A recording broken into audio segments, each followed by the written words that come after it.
the connection between Judeo-Christianity and secular humanism, minus the God element. Number one, the idea of immaculate conception. The secular humanist still holds on to the idea of something from nothing. This is why, in his warped mind, humanity lacks a nature, since nature implies a continuum of inherited traits. Man is born void of any predispositions, and it is man himself who conjures up greed and sex and selfishness and sexual roles, now called gender roles, out of thin air. It's not that these traits pre-existed, were products of natural selection, and are then inhibited or promoted within cultural and social contexts, but they are non-existent. Man pulls them out of his arse like a magic trick. So gender is a total human invention. Heterosexuality as well. Sex in general. People learn to be heterosexual, according to this viewpoint. It's not that people learn that social limitations of their the social limitations of their sexual role, or acquire the cultural symbols to express them, but heterosexuality is a human invention. Number two, the idea that man, and as a result nature, is evil. It is man who brings violence and greed and rape and discrimination into the world. He is bad and must make amends for it. This imposition of shame and guilt upon man for being man is directly linked to Judeo-Christian servility. Number three, the idea of paradise morphing into utopia. This idea shows a disdain for the world, wanting to heal it or escape from it into a better reality. In the religious version, paradise exists somewhere beyond, and one must die to get there. When it morphs into the secular version, this utopia exists somewhere in the future, in the imminent coming future. In both versions, the ideal world is characterized by the absence of suffering, of strife, the 7 deadly sins, but retains consciousness and vigor. Number four, the idea of a universal equality. All are equal under God if the individual offers the proper respect and accepts God into his heart. And in the secular form, all are equal under the law if the individual shows the proper respect for the state or the institution. Of course, in the Jewish faith, there is no such uniformity, because they are the chosen people. But this was later corrected with Christianity, which opened the gates of paradise for all to be included, no matter their sex, their race, their creed, their heritage. Their commonality was their unified submission to the common authority.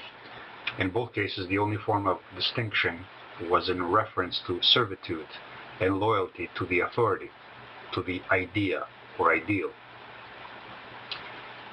This is how genes became irrelevant and memes began taking over. In the religion, it was the pious man that was more holy than the average man. And in the system, it is the good citizen who distinguishes himself from the average man. In both cases, salvation is possible if the individual makes the proper amends, submits to the one authority, works for its betterment and expansion, does the Lord's good work, and remains docile and tolerant and submissive towards it for a lifetime. Number five, the idea that all deserve love and respect just for being born. In the religious dogma, love is a universal quality which all deserve and only do not get if they push it away themselves. In the secular form, it is all who have rights and deserve respect and consideration, and also love. Love becomes a prostitute and is denied to a man only if he does not display the proper thankfulness and humility. In both cases, it is never applied, but remains theoretical. The individual's purporting to be Christian or humanitarian still exhibit the natural discrimination instincts. They are blind to appearances, yet always choose the most attractive. They think all deserve love, and that love and sex are wonderful, with no domination symbolism and no aggression involved, but they never screw a bum. And when they are given love and sex by force, they refer to it as rape, feeling violated and hurt afterwards. Number 6, the idea that man deserves and can attain immortality.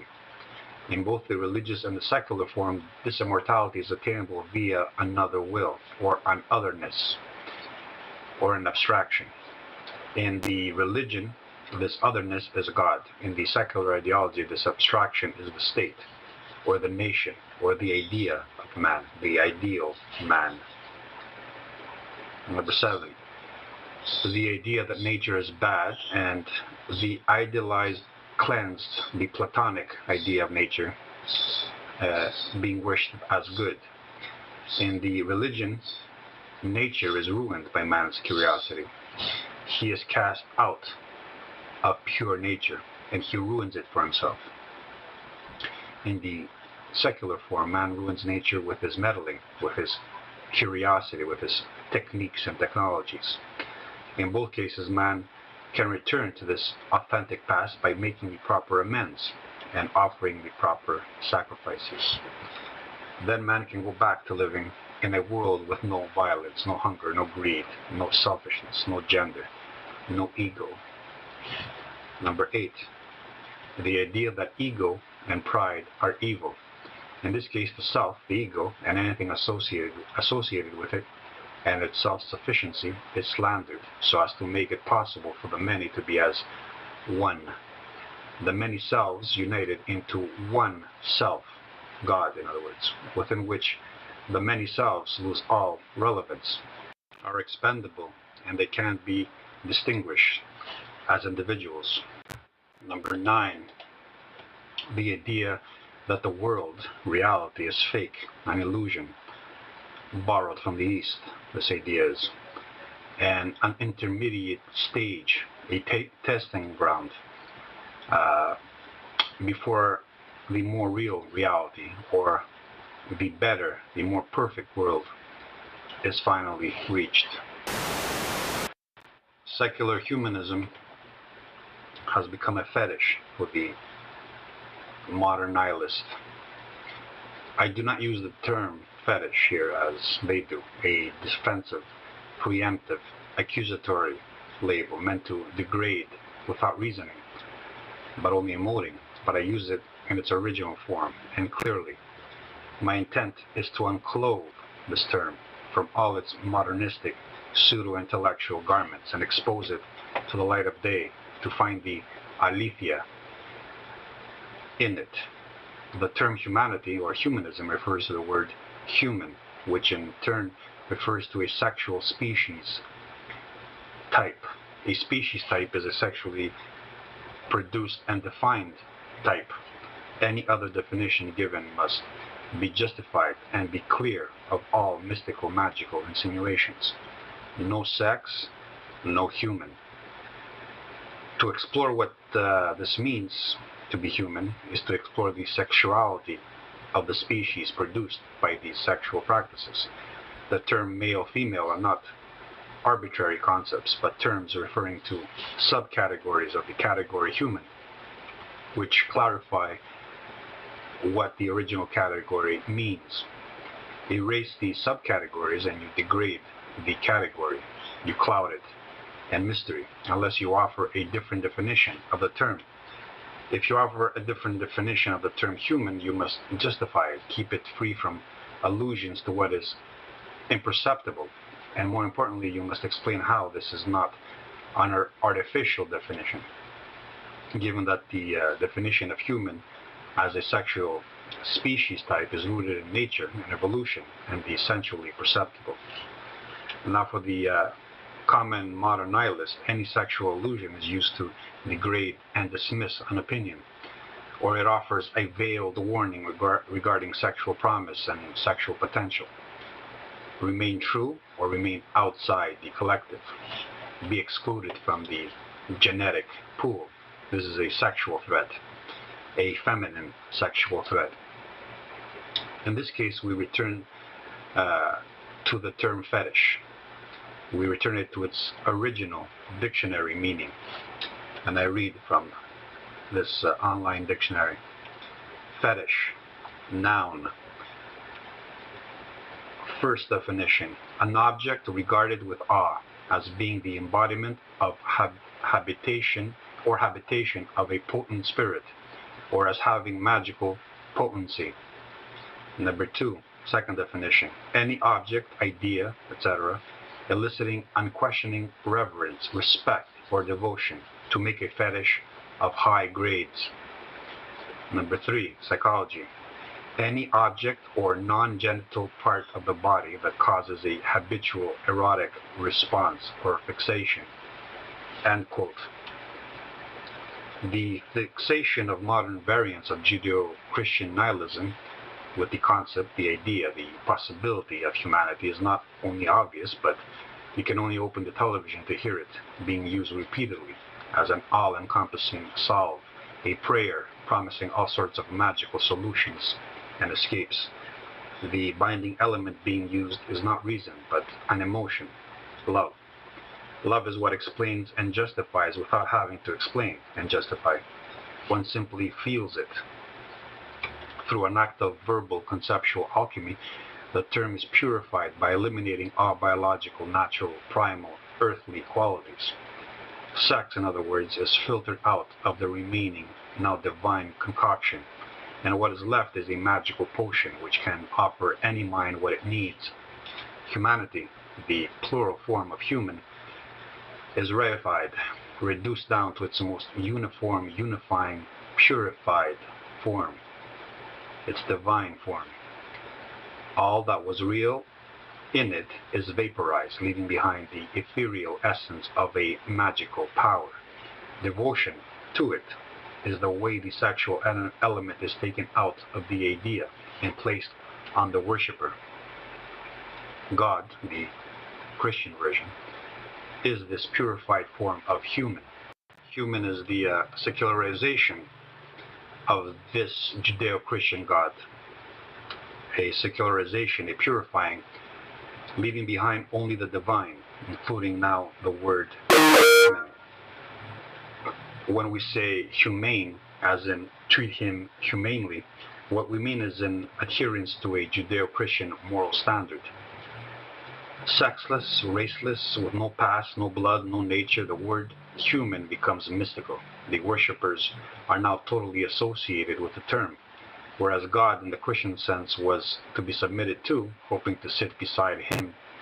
The devout worshipper of divine is now included in the thing worshipped. Selfishness and egotism now lowered down to a more direct association. One is worthy simply by being born, and can only lose this worthiness by not accepting the term with all its divine, purified, mystical connotations. The term and conditions of remaining included are always in accordance with the nihilistic dogma. The Christian had to prove himself before he acquired the salvation offered by the presumed divine. He had to accept Jesus in his heart. The modern version, the secular humanist, is already included. No baptism necessary, making it even easier than before by eliminating the need for self-control and self-sacrifice, which was part of the Christian devotion. One can only face being excluded from the divine, excommunicated. Baptismal rites have now become education. A child had to receive the appropriate rites from the popularly sanctioned priests representing the divine. In these more advanced days, the rites are called education, properly given by the sanctioned, properly approved priest of secular human baptismal ceremonies. The school has now become the church. Not only what is taught, but how it is taught must be accepted and recited. by the inductee after years of proper training. At the end of the process, what he recites has become second nature, literally. It is a substitute for nature.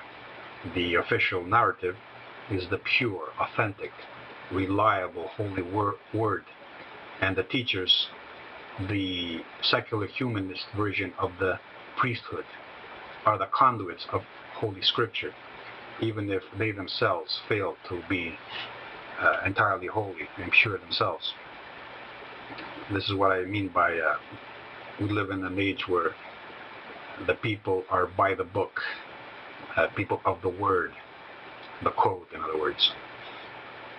The fact that the term human has now become a word void of most natural elements, because first came the word, as in the Bible, to be excluded, excommunicated from the divine also takes a few words of exorcism. Nazi, fascist, hater, sexist, racist, ill, sociopath, etc. All these words are the secular humanist exorcism rites. The mystical experience with the divine can as easily become an exorcism, where when all that is required to erase a concept founded on words, and nothing more than words, are more words. The worshipper of the term humanity finds in the incomprehensibility and complexity of the term the holiness of the divine himself, in himself. He is the complex and incomprehensible being worshipped with narcissistic obsessiveness in the reflection via others. He worships himself through it, this now abstracted God, dead but still not gone. He admires, marvels, and loves himself and this purified, projected otherness. God becomes a representation of his ego. He can now be selfless and still selfish, egoless and still egotistical, and not feel ashamed of the baseness, the primal factor. He can be shameless in his shame and feel civilized in his primitiveness. The sexual element in the original human has now become a defensive, slandering, accusatory word, a word used against all those who threaten to discover and uncover the ruse.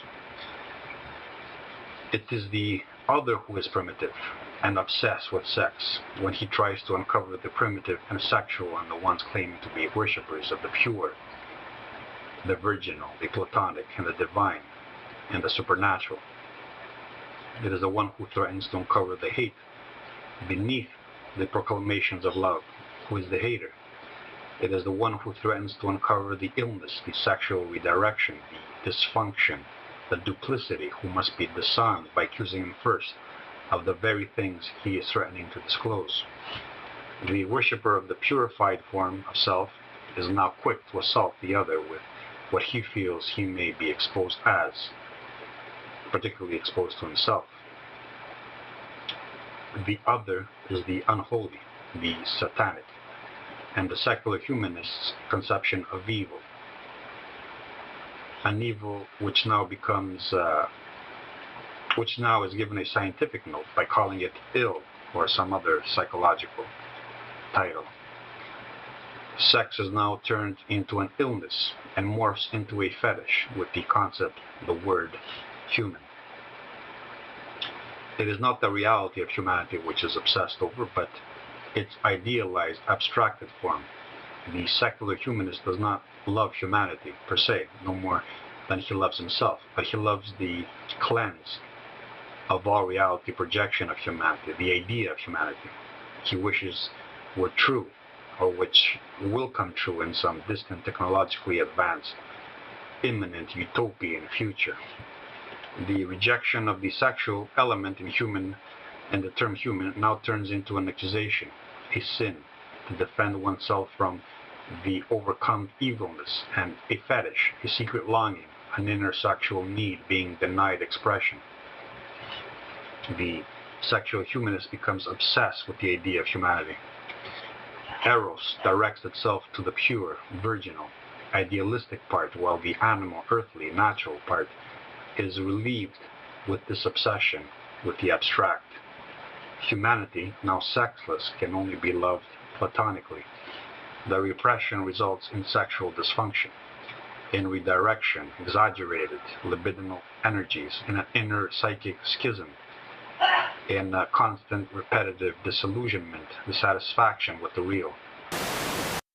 Admitting that Christians are all sinners maintains God as the divinely good, the projection of the divinely good. Admitting, because science cannot be easily denied by the secular humanist, not as easily as the Christian can, that there is no good or bad in general when referring to humans, it maintains the ideal of humanity as the divinely good. It is the individual human who fails to be humanist. Humanity retains its purity by being an abstraction, an idea that humans must live up to. The idea having been stripped of its natural genetic grounding, its sexual definition being denied through the dismissal of male-female subtypes, and its relation to its own historical mimetic grounding in Judeo-Christianity, acquires the characteristics of the sublime. Emotion, not reason, becomes its identifier. Love, as the all-encompassing, all-bonding unifier, God is love, for the Christian after all, and hate as the evil, hated antagonist that blemishes this love, either by confronting it or by forcing the worshippers of love to hate in return. Because the rational, the perceptible, has already been denounced as base, primal, what is to be overcome so as to achieve the state of communal bliss? All that remains is the emotional, requiring no more than a community of fear, finding refuge in hope and in each other, finding refuge in words evoking sensations, emotions. With Christians, God is incomprehensible, indivisible, immutable. With secular humanists, humanity, as the unifying idea, is also incomprehensible, in that man cannot be defined, cannot be understood. He is too complex, beyond reasoning. It is indivisible because any attempt to subcategorize by using race, sex, appearance is evilness, trying to fracture the divinely uniform and unifying the oneness. It is immutable because although its parts are constantly changing, the concept itself remains fixed as an unifying, transcending, universal whole. Ergo, change is superficial, divergence shallow, and all remains one within the imperceptible abstraction of the idea. Modern humanism, secular humanism, is modernized nihilism. Denies the mysteriousness of nature and proposes the mysteriously antithetical to the parts of nature which are not incomprehensible, imperceptible, mysterious. It selectively mystifies. It wishes to mystify what is the least mysterious and to demystify what is the most mysterious. This is its expression of nihilistic reversals. The forever changing, lacking thingness, the static, the absolute, is turned into the mundane absolute, the one, the thing. And in turn, the mundane, the human, the organic, the apparent, is turned into the divinely mysterious, mystical. We find similar examples of Judeo-Christian nihilism in other aspects of secular humanism, such as the human becomes particular, whereas the more particularizing, less generalizing, simplifying subcategories of racial, sexual subtypes are deemed to be generalizing and oversimplifying. The concept of humanity, or human, like all nihilistic concept, must be cleansed of all natural earthly associations. The real is what is being annulled. The idea, the ideal, must be purified. turning into the anti-natural, the unnatural. The sexual definition used to designate the species category Homo sapien is dismissed as being too superficial to define such a complex entity. In its place, something anti-real, unreal, something alluding to complexity without actually proving it, must be used.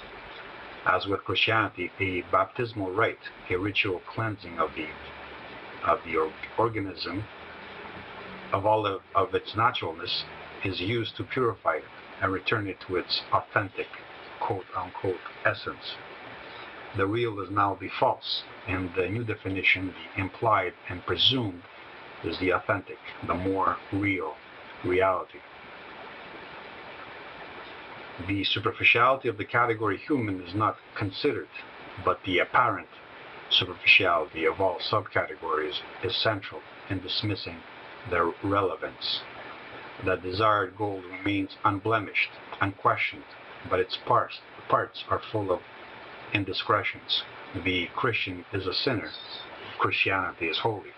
The communist is in error, communism is perfect. The ideal is absolute, the real forever failing to live up to its calling. The secular humanist is quick to speculate about an idea's psychological backdrop. When it confronts his preferred ideal, he never questions his own ideas, emotional foundations, when in this case they are the only thing supporting it. An emotion is quickly used as an assaulting accusation, meant to dismiss without responding using reasoning. But its own selfless, compassionate, loving being, the only leg the notion of humanism stands on, is never analyzed. By theoretically detaching the emotion from the self, the ego, the secular humanist, like the Christian, mystifies it, placing it in the beyond, the transcendental, and also he absolves himself of the need to justify this emotion in him. He is a follower of the pure, the sacred, and he, as a person, is not the one projecting it. The Christian stands behind God and simply defends him. This is a very feminine tactic, this standing behind an authority and saving oneself from the risks and the costs of having to defend and to justify and to explain and to face the consequences. The Judeo-Christian feminine mind is saved from integrity. She or he simply follows, submits, and belongs to what is taken for granted. The popular, the majority, the status quo is proof enough. He can now show contempt, be patronizing from a hypothetical position of superiority, while claiming humility because he is regurgitating, parroting, and in line with what was given to him. He can be cynical towards everything because his place within the truth, the sacred, is already established as fact. He feels secure in his commitment to the popular. The defensive tactics are also provided to him. For a feminized nihilistic mind, using the same words of shaming are sufficient. He then sits behind amongst all those who sit behind, mocking those who challenge the ideal. They are totally submissive towards. Quantities can laugh at qualities. The shared comfort of immersing themselves within what can protect them from themselves, being exposed and having to stand up for self, is too powerful for any quality to reason with. The jaded self-indulgence of the simple is based on the certainty that they remain safe within quantities. The apparent is only profound and convincing when it supports the already established final conclusion. This is top-down thinking, deductive reasoning where the starting premise is never inductively constructed but automatically presumed and accepted, though it contradicts everything which is experienced. When the apparent conflicts with the desired, already established, starting proposition, it is labeled superficial or considered not enough to explain the complexities of the subject at hand. The presumed complexities do not factor into the final conclusion when the emotional appeal is positive. They do, on the other hand, factor in when the emotions produced are negative or negating the positive. Here the negative is turned into everything which contradicts, nullifies the positive of human need. And the positive is all that contradicts, nullifies all that stands in the way of human fulfillment of need.